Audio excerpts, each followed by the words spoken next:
Hello, my name is Nashaya Norwood, and I am a youth producer for the Unsung Heroes Living History Project to honor our local African American veterans and their families who served in the military and made Lompoc and Santa Maria area their home to raise their families and support the community. Could you guys please introduce yourselves, your full names? Yes, my name is Cassandra Martin Shuiab. I am Joe Melvin Martin's daughter. And my name is John Martin, and I am Joe Melvin Martin's son. Got this already. This is fun. We would like to thank you for your service by interviewing you and learning your story, by documenting and preserving your story for future generations to come to know that you were here and you contributed. This project is being sponsored by the Santa Maria Lompoc branch of the NAACP. C4 Lompoc Collective Cultures Creating Change. The Fund for Santa Barbara, the Chumash Indians, Joanne Hartman, Santa Barbara County Supervisor, and many other local organizations. Before we begin, may I ask if you would be willing to sign the waiver granting Unsung Heroes Living History Project, a 501c3 nonprofit organization, the right to use this interview as detailed on the release of deed or gift at the conclusion of the interview. If so, we will proceed. Yes. Didn't hear your yes, John Martin. Oh, yes. I was shaking my head. Yes, double yes. Today, I'd like to talk with you about your parents' military service. There are no right or wrong answers, just whatever you feel or were told growing up. If there's something you don't remember, that's okay. Take your time. Let's start with life was like before the military. What was his name? What was your father's name? Sorry. Yes, Joe Melvin Martin. When or where were they born? He was born November 13th, 1932, in Palestine, Long Lake, Texas. What We do branch keep of a Texas service flag. was he in? He was in the Air Force, Space Force. And what division was he in? He was in a few. So he was with Strategic Air Command, he was with Tactical Air Command, and United States Air Forces in Europe. What was the nation he was in? Can you clarify that question? Like, which? Like USA? Yeah, Um, Yeah, that's that's it. exactly. It would be the USA. Yeah, thank okay. you. What do you remember hearing about who your parent was before they joined the service? Before they joined the service, we didn't know them. Yeah, well, we know the story that Yeah, he was they were sharecroppers, right? They ended up owning their own land, and he would see his brothers and sisters working in the fields, and he somehow knew that that's not what I'm going to be doing, and they used to laugh at him, right? yeah, that's Go right. ahead, finish the story. Yeah, so I got a little bit out of sync there, but that's okay. Because these are going to be answered as we go through the other questions, I do believe. But yeah, when he was a young boy, um, they worked a family ranch farm or whatever. They had cattle, they had a horse, they had all kinds of different things that they grew on the property, and cotton was one of them. And back in those days, when he was a little boy, that's why they had a lot of kids, right? Because everybody had to work those fields, and they had to make quotas in those fields, right? So sometimes if they didn't make the quotas that Big Daddy wanted them to make, there was a punishment involved. So that one of the reasons, and I think we're going to get to this also, but one of the reasons he wanted to join the Air Force was to get away from that lifestyle. Yeah, no fun working the fields. He knew it. How, everybody else. How many siblings did he have? There was 9 of them, I think. Yeah. But he had four brothers that laughed when he made that comment that he wasn't. Yeah, I'm they not didn't think. gonna, Yeah, I'm not gonna be doing this all my life. And they're like, yeah, well, what are you gonna do? Where are you gonna go? And he's keep like, in mind he I was the don't youngest. know, but I'm not. And so at 17, when he graduated from high school with honors and had he had a college in mind, but somehow what do you think, how why did he change his mind? Because he did have like a scholarship to go to college, but Yeah, he his was. parents didn't want him to go. They wanted him to work the fields. They There you needed go. him Yeah. in the fields, but He didn't. They he didn't want him to go to college. Then he wanted to go to the Air Force. They didn't want him to do that. But keep in mind too, he was the youngest of those he children. was the He was baby. the baby, and so his brothers were, probably teasing him a lot growing up and say, "Oh, you boy, you ain't gonna do anything." Like, yeah, you got to get in that Texas drawl piece of it to understand what it might have sounded like to him. But yeah, he talked about going to Baylor.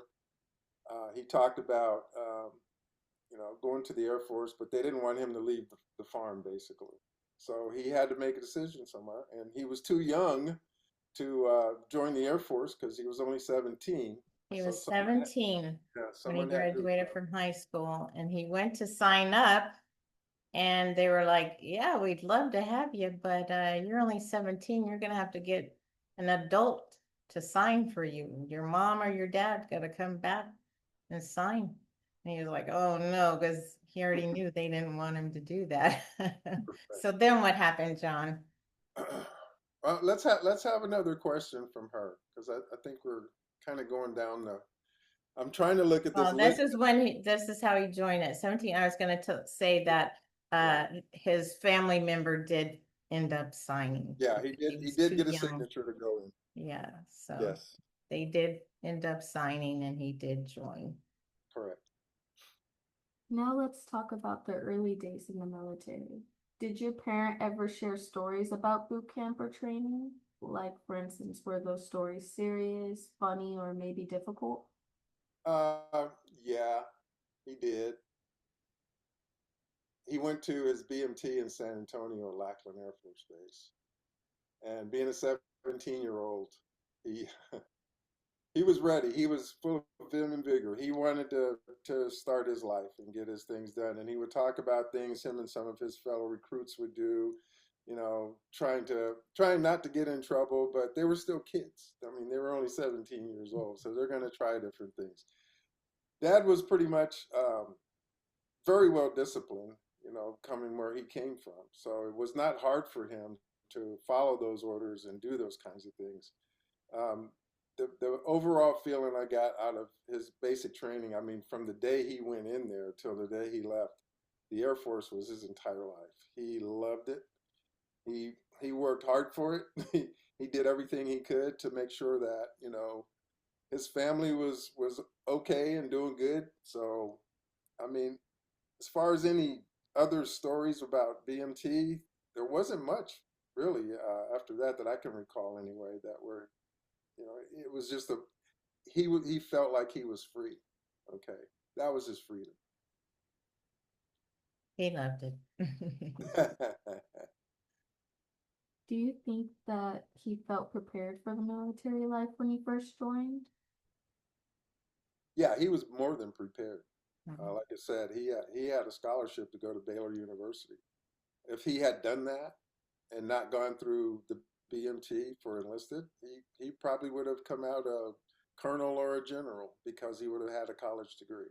But he wanted to get away, and I really think, Cass, and I don't know if I think I ever said this to you. I think he wanted to leave Texas so bad. It was like I got to get out of here and find something else, for Well, my life. I do know he said in magazines and books he had seen California and thought that might be a place he'd like to live one day. Hmm. And Yep, so he wanted to travel. That was wanted to one of the travel. things he said, that he always dreamed of traveling. Little country boy out of Palestine, Texas. You wonder, well, how did that thought get in your mind? And I know his family thought he was crazy because nobody else. You they raised a certain way, you do a certain thing, and that's how it goes. You don't think out of the box, but he was the baby and he thought out of the box. And I, I, I got to say this about Uncle Johnny because Uncle Johnny served in the army, and that was Dad's idol. He loved his mom's His brother, uncle, Uncle yeah, Johnny. his And favorite Uncle uncle. Johnny, yeah, Uncle Johnny was always clean dressed and new cars and had been places because he was in the army. And that kind of sparked a lot of it for Dad that, ooh, that's a way out for me. What do you think was the hardest for them to adjust to? I don't think he had any real problems adjusting to anything.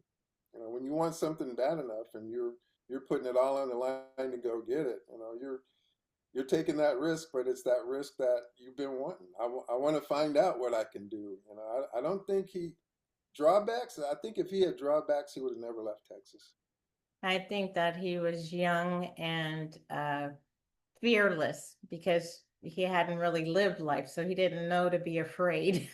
That's why they send 18-year-olds to war because we're not scared of them. Right. Let's talk about their life, what their life was like while they were serving. What kind of work did your parent do in the military, as far as you know? He was a wing supply sergeant, materials boss. Basically, that means he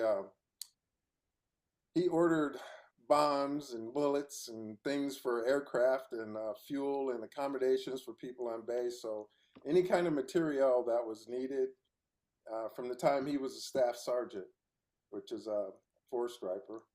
He was a staff sergeant at Castle Air Force Base in California, and I remember one time he came home for dinner and we were sitting around a table saying grace, and Mom asked him to say the grace, and he leaned his head down and his he said, "Wing supply, Sergeant Martin." He did. Yeah, I He was all engulfed in that, you know. He's on the phone all the time, orders stuff. People things get messed up. He's responsible for it. So there was a lot of stress and strain sometimes. I Remember that forgot one? about that. Do you remember them talking about places they were stationed or travel to? Oh yeah. You want to know where he was stationed? Yes. Yeah, go ahead Yeah. and So run all that off, and yeah. then we'll touch So base on the right on. ones we were there too. Well, I'm gonna give every place he was Yeah, at. yes. Yeah. Okay. Yeah. So his BMT, basic military training, was at Lackland Air Force Base here in San Antonio, Texas. After basics, he went to prep training at Lowry Air Force Base in Colorado. From Colorado, he went to Travis Air Force Base in California, which is where he was really trying to get to. Okay. And he was at Travis for a bit, and they transferred him over to Misawa Air Base, Japan. Now, think of a 18, 19-year-old. Now, he's in Japan after World War II when they were still building it up again. There you go. That's that young, beautiful man. So yeah, he was starting to live his life and feel his dream come true there. He was then transferred to Castle Air Force Base in California, that's where he met Mom and me and my sister and everybody We came out all of came, that little we corner all of were produced in Merced, California. Castle. And Dad was there for, geez, Yeah, was that about 5 or 6 5 years? years. That Yeah. was the longest tour he ever had, or longest assignment. From there, we all went to Bengurir Air Base, Morocco, and that was like around 1962, 63. From there, he was transferred and reassigned to Francis E. Warren Air Force Base, now Space Force Base in Cheyenne, Wyoming. And from there, we spent 4 years there, I think. From there, he went to do his Vietnam era duty, which was he served at Don Muang Air Base in Thailand. And he supported Operations Linebacker during the Vietnam War. From there, when he came back from over there, we got reassigned to Torrejon Air Base in Spain. And now this was probably the best assignment I ever had. So it really was fun. We Because jokingly say that we did time in the Air Force. this is where we did our time. I mean, we started doing our time at Ben Guerir Air Base, but Torrejon was my formidable years when I was a teenager in high school, and so it's very special to me. And then from there, he was assigned at Vandenberg Air Force Base, Space Force Base there in Lompoc. While he was there, he did another tour up at Thule Air Base in Greenland. And funny how Greenland's in the news a lot Yeah, right now. today. Right now. And he served at a host of TDY bases all over, serving NATO and in Europe. So he had a very, very colorful and well-traveled career for sure. Did any place stand out as especially meaningful or challenging? For him, I think he took every tour of duty. I mean, I never saw anything where he seemed to be miserable or anything like that. Never. Every job he had, They he called him Smiley Joe. He's Smiley Joe. see, see, got it from He him. was he was I mean, from what we saw as kids, I mean, he was always in a very good mood. He was really good. Good man. One of the best in the world, if not the best. Based on what they shared, what do you think a typical day was like for them in uniform?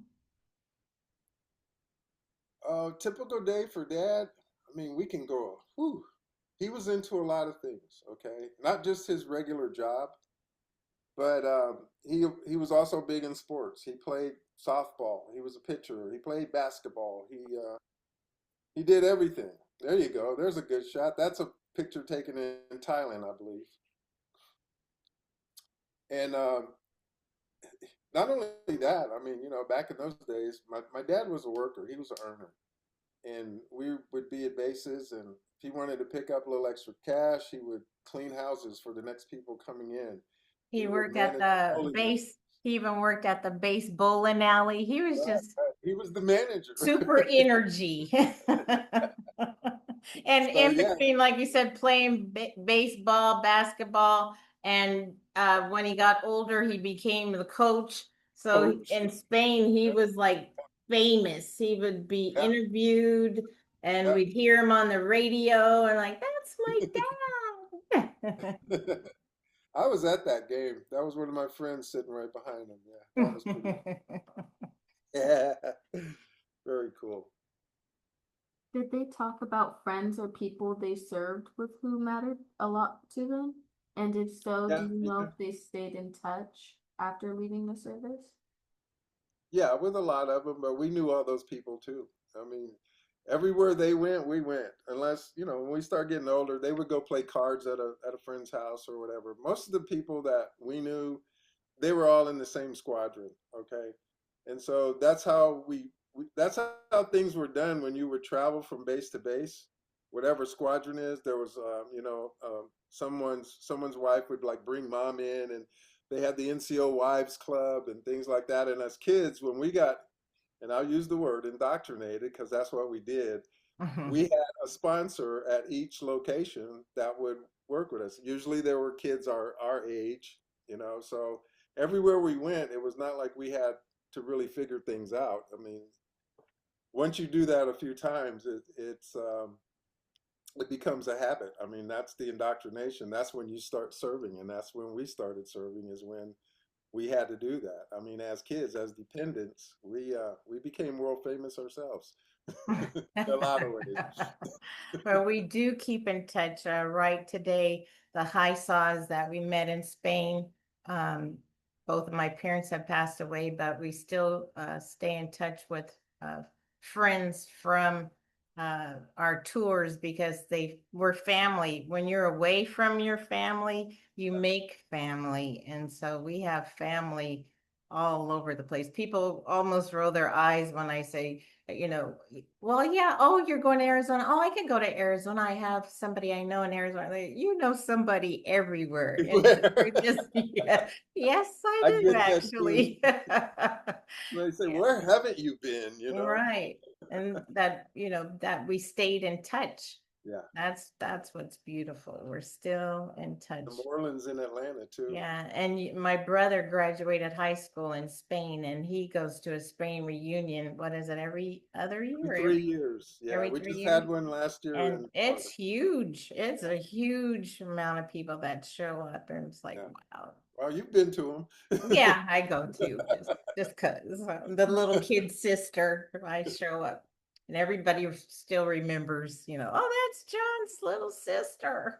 Oh, and it's like you and Dia, y'all were in school together. Yeah. So you have friends there too that you went to school I with. kept my friends from elementary school in Spain. We are still in touch, and once a year we go together as a group somewhere. Yeah, So that's perfect. it's beautiful. Friendships forever. Yeah. Even while serving, family is always important. How did your parents stay connected with family while they were away? Well, depending on where we were, okay. If we were here in the United States, like when we were at Francis C. Warren or Castle, when we were at Castle, we all lived in the same town.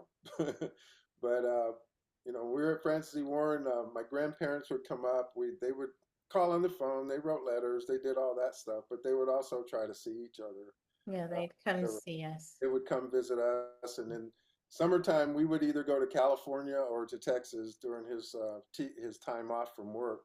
So we had to juggle those. So while we were stateside, it was fine. But when you get overseas, it's a completely different story, especially when you have countries back in the '60s, that didn't have telephones and they didn't have TV, and we didn't have any of those luxuries. And we had TV in Spain, but it was Spanish. So if you didn't speak Spanish, you didn't know what was going on.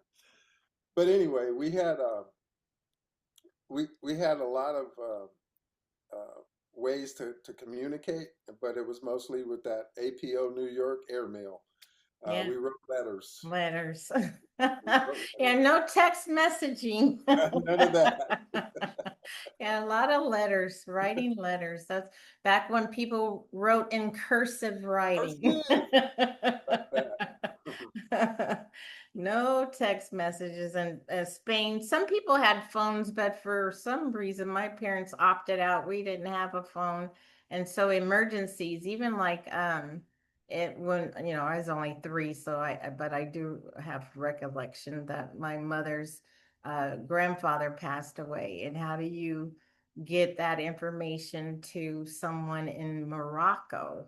And I remember the military coming up to tell my mom that her grandfather had passed away, and it was a big deal.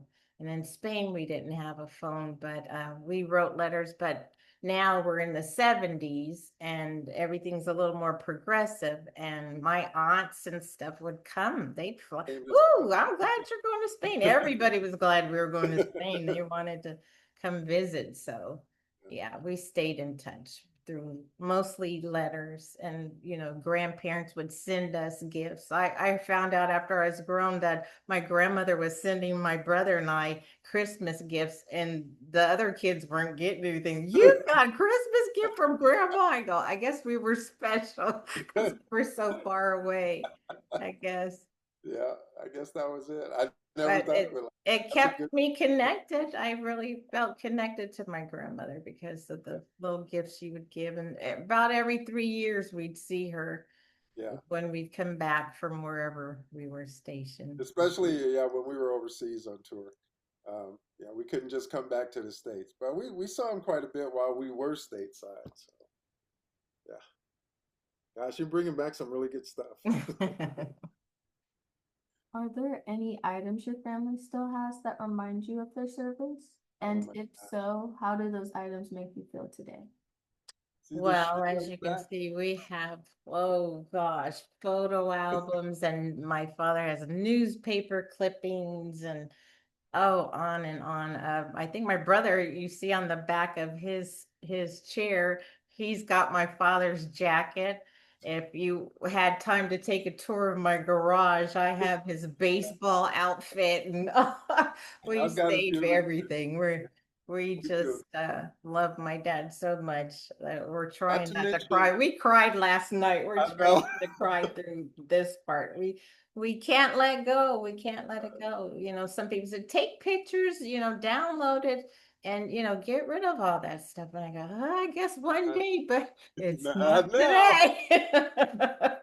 I'm But yeah, not ready yet. No, no, no, that's not another ready. good point though, babe, because along with that, I mean, all the pictures, all the music that we shared together when we were just little youngsters, and we would all be snowed in Francis E. Warren and dancing with each other because we couldn't go outside. The snow was so high and stuff like that. So there's a lot. I've got his Mhm. stereo system from back in the '70s here, and play his 8 tracks all the time. Yeah, we got plenty of good And stuff. my parents were really in love. My mom was always kissing on my dad. And just like last week, I was driving down the hill in Lompoc to go into town, and out of the blue, the radio played the Drifters under the Oh, to boardwalk. the boardwalk. I cried my eyes out because that was my parents' song. If they heard that, man, they'd get together, they'd start doing their little dance, and I was like, oh, and people are looking across at me, and I'm like, I just keep going, folks. I'm But driving. I see what I'm doing. that's a good one. Just a song just brings them back. So they feel Yeah. very close. They don't feel so far. They don't Yeah. feel See, so far. that was back in the time of the, Motown sound and the Drifters and They all those were great artists. all into it. And they had those little house parties. Like once a month, they would take turns rotating whose house it would be at. And they would dress up like they were going somewhere. Go next door. Yeah. That's a good one. Some parts of service were harder than others. Did your parent ever talk about difficult or unfair experiences they faced while serving? Um, yeah, Don't you think that with that story about him taking a long time to become a tech sergeant, or that's was what I it was getting staff? ready to say. Okay, okay, That yeah, disappointed him a lot. Yeah. yeah. So when we were we had just come back from Morocco and we got stationed at Francis C. Warren Air Force Base. And there's no question about Dad put in his time or anything like that, but he wanted to be that next stripe, which was a tech sergeant. And he was disappointed when he didn't get it from Morocco. That's where he felt like he should have got it. But he did finally get it at Francis C. Warren. He got that next stripe, and right after that, he had to go serve in Thailand. But he went over there with another stripe on his arm, and that made him happy. But he did get a little disappointed with stuff like that. He never really showed it to us that much, but I know my mom, was feeling it. But we knew that there was something wrong, that he wasn't happy about something. That's probably about the only time, except for Yeah, when that's he all. didn't get chief. Might have came up again. I don't know. That, yeah. Okay. Did they That ever made me describe the that. military? Did they ever describe? Oh, go ahead. Did they ever describe the military as a place of teamwork or belonging? Of what? Of belonging? Oh yeah, my Oh yeah, dad. that was Totally. absolutely. That's Totally, an easy one. totally belonged. Yeah, yeah, absolutely. That was our life. Yep. Did that feel different from life outside the military at the time? Oh, absolutely for me. Well, we actually didn't know any different. If you don't know any Right, different, you don't right, know any different. right. It's not until you're grown, Yeah, you're when you an get adult, older. and you go, wow, okay, we were sheltered. Hmm. We used to hear that, oh, you've lived the sheltered life. And I go, what are they talking about? I just didn't get it. But as an adult looking back and go, oh my God, we were sheltered, living on Torrejon and just to Yeah. get on base, what people had to do to get on base. Everybody's not allowed out here. You don't even think about it because that's norm for you, so And it there's took. guns and fighter jets behind. Yeah, that's where we're like, look, we would We're hear and fine. see in elementary school the fighter jets flying by, you're like, no, never thought that was a big deal. That's Wasn't a big normal. deal. What was that we said last night? We were talking and we said we're the only people, dependents, people in military are the only people that live behind in a gated community. Yeah, There are no we other lived gated in community gated like that communities our ever whole life. anywhere. And we've lived good forever. We never looked at it like that. We did that. It was all norm. What are you talking about? Yeah. What do you mean? Do what? Uh, This is great. Were there leaders or role models that your parent admired during their service? Oh yeah. You want to go first, Cass? no, 'Cause you go. You I got said. one here. Yeah. My dad, one of the things that made him want to go in the Air Force as a youngster when he first ran was he had an admiration for the Tuskegee Airmen, even though he didn't fly. But he used to talk about this gentleman. Is they call him Chappie James. He was a black fighter pilot, and he had come out of World War II as a Tuskegee Airman. And when Dad went over to Thailand to serve there, well, guess who the wing commander was? It was Colonel Chappie James, and my dad just about blew it. That was one of the biggest things. His I think he highlight. called us. He called us from Thailand then to tell us he had met Chappie James. It's F4. So yeah, that was a big influence on him there.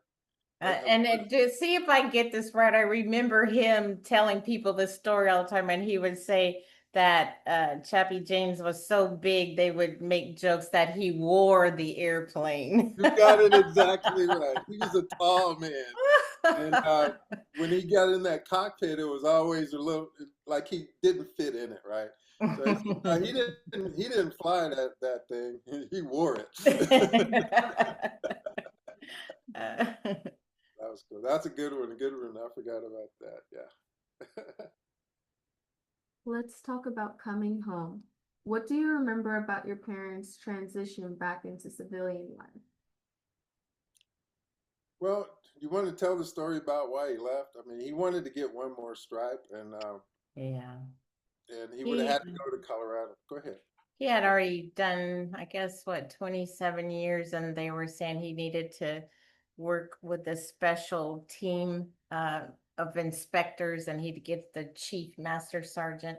But at that point, my mom was tired of the traveling, and I remembered their conversations, and she just wasn't having it. He's like, you have to move to Colorado Springs. That's where I'll be based out of. But Colorado's nice. It's not that far from California. And he was really trying to work it, but she was like, first of all, she's from California. Her sisters all live here. And once she got here, it was like, I am not going anywhere after. So he went on and retired at 28 years and retired here in Lompoc, California from Vandenberg Air Force Base because his wife was like, I'm done. I'm tired. I'm staying home with my sisters.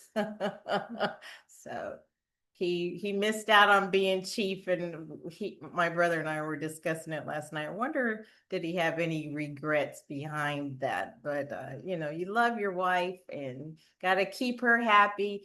The wife is happy, the husband's happy, the family's happy. So he had to kind of, I mean, the woman followed him around the world for 28 years. And So dragging us along she behind did, her. she did the best she could. She She did. did her military time with honors. With us. Amen to that. Do Was you there a second part to that question? Oh, she's asking the question. Okay. do you think military service changed them as a person? And in what ways, if anything, like positive, difficult, or maybe both? Uh, I would say it All changed positive. both of them for the best. I mean, it was definitely for this young lady sitting here and me, my sister. It was the best life we could have ever imagined as kids. And I mean, for them too, though, for for them them too, my to get mother, out of their stuff. Yeah, although she would, she wasn't, she worked the fields um on purpose. She wanted to make extra money to buy a dress for the weekend or whatever. But my dad was working the fields because there was a family way of living. yeah, So my mom, back then it was very important for a woman to get married and have a man that can take care of her. That's what she was seeking. And a man in the military, that was a good catch. So she got the man she wanted, and they moved around the world, and it was a successful marriage yeah. and the kids came out successfully. It was all good. It Yeah, was all good. yeah, They wouldn't have done better. Looking back at the town Merced yeah. and I mean, we had a 50-50 chance because we are who we are. We could have made it, but a lot of my cousins didn't. And so we look at that and go, you know what? Thank you, God, yeah. Thank for showing you. my dad the way. He got us out of there. Not that it wasn't horrible then, but It got as time worse. goes on, and not that Merced's horrible. It's the people, the company you keep. Would we have been in that same? Maybe, maybe not. But as we see it, it was all good and perfect. And I know my mom and dad were very happy. They were very happy with their lives. When they passed away, it was really hard to cry or to feel like we're suffering because we knew they had such a wonderful life and a wonderful love. They loved each Yes, other. yes. It was always, they showed it. They weren't ever trying to hide their love. Even at the end, when my dad was passing, my mom gets in the bed with my Yeah, dad at the hospital. I was like, get out of the bed. Don't you're gonna hurt him. He's got the IV and get off of him. Yeah. So they had a love, a long lasting love. And I believe the military helped because there was no, everybody has a little bit of, troubles in their life, but it was, you know, nothing, nothing major. It was just simple, just the yeah. simple norms, and it kept them together. And because you're away from home and family, you gotta get your unit. Your family was like, you stuck together because that's all you had. That's So right. it kept them And close. that got even more compact when we left that environment and was overseas again, where the core of our family, the four of us, we stayed close and tight like that till I became an idiot at 18 or something. I Yeah, well, that's a whole forget. nother story. Yeah,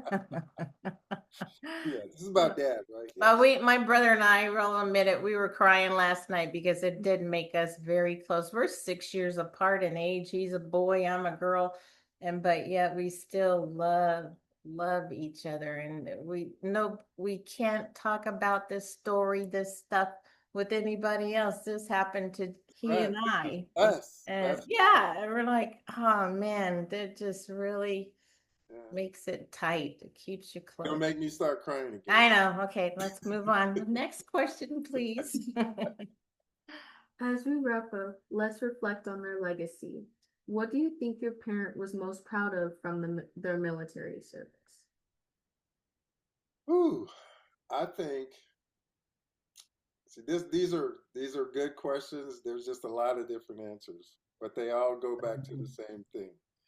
Um, I don't think he. What was the question again?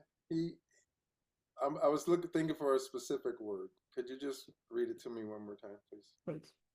The question. What do you think your parent was most proud of from their military service? Yeah, that part right there. The thing he was most proud of is that to me, is the fact that he lived his dream. He was so proud of that and the way that he cared for his family. He was proud of that. I'm telling you, when we got off the plane in Morocco, our first trip together, I hope I haven't said this already, But the biggest thing for him that I saw was this. Dad's got that grin, like my sister was telling you. He lights up the room with that grin. And we were getting off the plane. My baby sister was not feeling good, so mom was carrying her. She's only like 3 years old. And I got off the plane and started walking towards the terminal. And I looked up, and Dad was standing up there just with the big, brighter than the sun. And I just felt like, boy, that was a, now I look at it and it's like, that was a real relief for him that we all made it there safely in Yeah, 1962. it And he was was an so glad. experience, you know. Yeah, he was gone from us for several months before we went over there. So um, I know that made him proud to see Yeah, us. he got to travel. Everything about the military was so him and what he wanted in life. He Yeah. loved to travel, and each time we moved to a different base, we'd have to drive there before air conditionings are in cars, and using the green book to know Yeah. where blacks can stay. We were from California, so we didn't know any of this stuff, and stopped at gas stations where it would say black, no, it would say women, men, and coloreds. Yeah. And my dad was a little arrogant. Now that I look back, I didn't understand it then. But we went in all three of the bathrooms. And when we come out, people are standing around looking at us like, you people are crazy. Where But you nope, from? got in the car and left. I was like, wow, that could have really went a different way. But Yeah. my dad loved to be able to play basketball, be a coach, and be play baseball and win trophies. He has Tournament. so many news clippings about his coaching skills. And I mean, in Spain, he would travel to Italy and Germany, and because Rocco and everywhere. he was awesome. And you could tell he was loving his life, and that's why he was so good with everything, because he was loving everything. He loved the military. He absolutely loved the military, and they loved him. He Yeah. would get awards and stuff, missing work for days and months, as the championship keeps going. He was living the life. He was living Right. the life. He had Got he the had a recognition. wonderful life. Yeah, Yeah. he got the recognition. Yeah, so all of that. It was everything about the military. He loved it all. He loved it all. He used it to the best of his knowledge. He took it to the ultimax. He did it. He And did that's his where I thing. learned about what a patriot is because he was the example for me. Sorry, but Yeah, that's a true patriot right there. yeah, he was a He patriot. loved his country and he loved his family and he Amen. believed in God. Yes, Amen. and God first. Sorry. Even if he did say supply, when Here's the Joe supply. Martin's a supply at Grace time. Yeah, we'll give him that one, We'll give that him one that. little slip. It's okay. Oh, yes. Did, did they pass any lessons or advice based on their time in the military? Oh, yeah. For me, as much as my dad loved the military, we just talked about this, and I believed in his patriotism, and I wanted to be just like him somehow, some way. But when Vietnam came around, we were in Spain, and I had to go register for the draft. And I had another friend of mine that was going with me, and we were talking to our dads, and they were telling us, giving us advice, right? They asked us, what do you guys think you want to do? And we're like, oh, we're going to fly helicopters. And Mike's dad said, do you know what the life expectancy of a chopper pilot is in Vietnam? Because that's where they're going to send you. I didn't even know what life expectancy. I had no idea what he's talking about.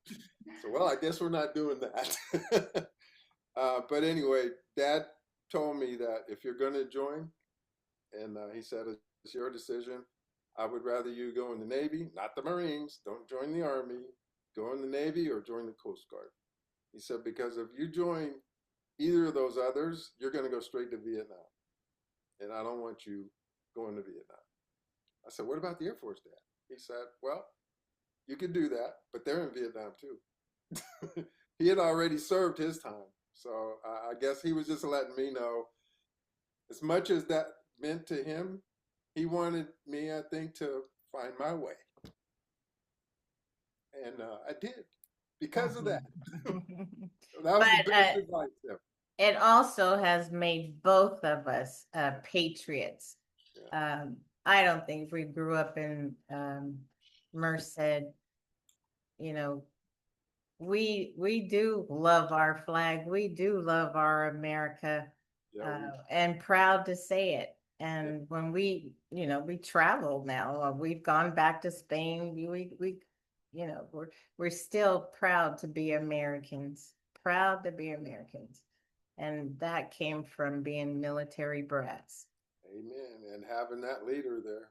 Yep. 'Cause he was the military man, but mom was the drill sergeant. She was the True, true. she served in a couple of capacities. We'll always love our red, white, and blue, and love talking to people. Like when we go back to Spain and stuff, and they have questions, and we Yeah, love talking to people yeah. about America. It is that it's the nation and the one to be in.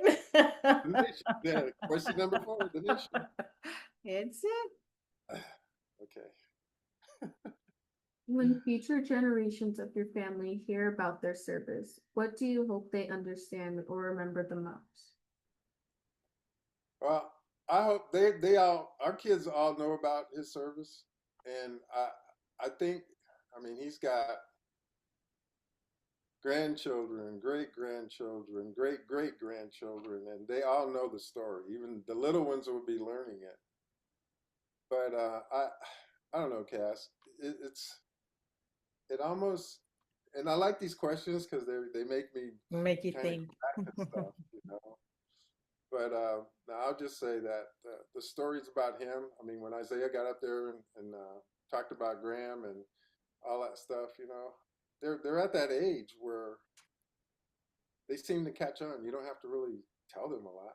Just tell them what you tell them, and that's probably not even making sense. But Your grandson at Pop's funeral, yeah, it was actually my mother's, but he got up and spoke a yeah, lot about my yeah, dad, and yeah, I was amazed yeah. because he was so young when my dad passed away. But it's amazing how kids are looking at you and they are watching, and We're watching. it was so impressive because he's a young man now, husband, now father, your grandson standing up there talking about his great grandfather. Yeah. Oh, he's a man of integrity, a Christian man. And he went on and on. I was like, wow, he knows my dad. You know he's around him, as a little kid, but you don't think, is he really grabbing this stuff? Does he really see? And they do. They Yeah. do. So They're paying attention. Yeah. they are paying attention. So yeah, my dad passed his legacy on, being a good husband, a great provider, all these things, that all the stuff your grandson said. I was like, wow, look at Isaiah. He And knows his great. yeah, his middle name is Martin too. Yeah, true. Anyway, yeah. Is Wow. there anything else you guys would like to share that we didn't touch on today? Let me look at the other. Uh, Well, there was one question on here on your questionnaire that you sent us that I did. I wanted to do this, if you don't mind. It was question number 25, the one we went over last night, Cass. Um, were you able to were you able to retain employment immediately after the war? Well, Pop was never a boots on the ground in the war, but after his retirement, he became the godfather of Lompoc and started his own very successful Real Homes Realty real estate company. So he, and I mean, you could ask anybody in Lompoc about Papa Joe. They'll know who he is. Just about anybody you talk to. Yeah.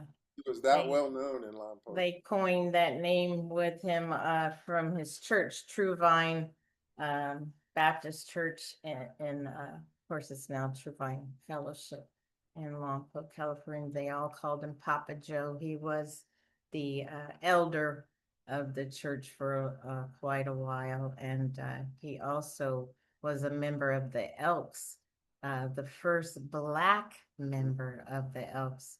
Um, he was not allowed in. He went to join because all of his buddies were there, other realtors, people from the police department, all the local people, everybody he hung out with, they were members of the Elks. And a buddy of his, Mr. Hutchinson, went to join and came back and said, "Yeah, man, I went to join the Elks and I didn't get in." My dad goes, "You're kidding." "Yeah, no, look, I know everybody over there. They're cool. And so he goes, "Well, I know one way we'll figure this out. I'll go join, and then we'll know that maybe, either they like you or there's something's kind of fishy." So my dad goes over there and he doesn't get in either. Then they're like, "Okay, something's going on."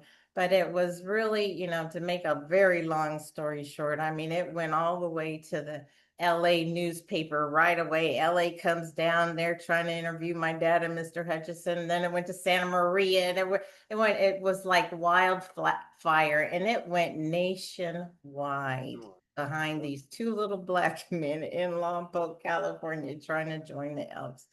But they had a system of only 3 Black balls, like say if there's 300 members and only 3 Black balls are put in this little jar, everybody's given a white ball and a Black ball. And if you put your white ball in, and then everything's great. And then at the very end, only 3 little Black balls in, you don't get to be a part of it. And so behind my father, Joe Melvin Martin and Mr. Ernie Hutchinson, they broke that. It was illegal. They made it illegal. They voted. All the Elks lodges changed their system. That no, it's the majority gets to decide, not 3 people who don't like somebody because of the color of their skin. So my dad has a billion articles on that, a lot of newspaper articles on that. But he was a hero to us. My dad was our hero, truly a hero. Absolutely, that was beautiful. Do you have any photos, awards, or memorabilia that tell of the service that you would like to share? And we can photograph them now to include them in the exhibit. Yes, please. We have a lot. We can stop here and we can yeah, I have a lot. He's got a lot. How long do you have? We will collect those outside of the interview. We want to thank you so much. Oh, thank you I all. want to thank you, John, so much for telling your story and the pride that you have in your father and all of his accomplishments and your family's accomplishments. And we're just so blessed to be able to document and share with the rest of the community and the next generations coming so that they know we were here. Yeah. Mr. Martin was here. I want to say one last little thing. I want to thank you, ladies. Yeah. God bless your souls. Thank you, thank you, thank you so much, because I didn't get to say this part. My dad passed in 2020, where you were not allowed to have a funeral. We could only have 10 people, and we had to pick and choose how many people could be there. And everybody has more than 10 people in their family, but there we were out in the cold, you know, didn't get the proper burial for me. I have not been Me able to rest.